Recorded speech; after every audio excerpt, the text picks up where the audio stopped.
துணை முதலமைச்சர் உதயநிதி தாக்கல் செய்துள்ள வேட்புமனுவில் குறிப்பிட்டுள்ள சொத்து விவரங்கள் குறித்து விசாரணை நடத்த கோரிய வழக்கில் சென்னை உயர்நீதிமன்றத்தில் வருமான வரித்துறை சார்பில் இடைக்கால அறிக்கை தாக்கல் செய்யப்பட்டுள்ளது.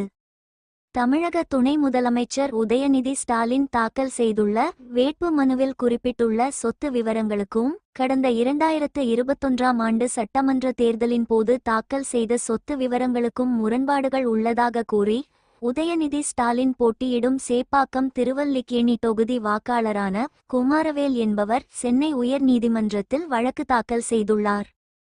அந்த மனுவில் 2020ஆம் ஆண்டுக்கு முன் 2 கோடி ரூபாய் வருமானம் இருந்ததாக குறிப்பிட்டிருந்த உதயநிதி ஸ்டாலின் தற்போது 10 கோடியே 98 லட்சம் ரூபாய் வருமானம் உள்ளதாக குறிப்பிட்டு இருக்கிறார்.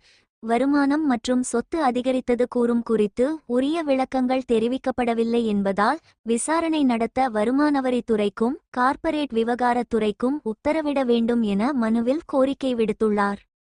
இந்த வழக்கு தலைமை நீதிபதி எஸ்.ஏ. தர்மாதிகாரி மற்றும் நீதிபதி ஜி. அருள்முருகன் அடங்கிய அமர்வில் இன்று மீண்டும் விசாரணைக்கு வந்தபோது ஏற்கனவே பிறப்பித்த உத்தரவின் அடிப்படையில் வருமான வரித்துறை தரப்பில் இடைக்கால அறிக்கை தாக்கல் செய்யப்பட்டது. அதில் உதயநிதியின் வருமான வரி கணக்கு விவரங்கள் மட்டுமே தங்கள் வசம் இருப்பதாகவும் கூடுதல் ஆதாரங்களை சேகரிக்க அவகாசம் வழங்க வேண்டும் என்றும் தெரிவிக்கப்பட்டிருந்தது. இதையடுத்து வருமான வரித்துறைக்கு 4 வாரங்கள் அவகாசம் வழங்கி நீதிபதிகள் உத்தரவிட்டனர்.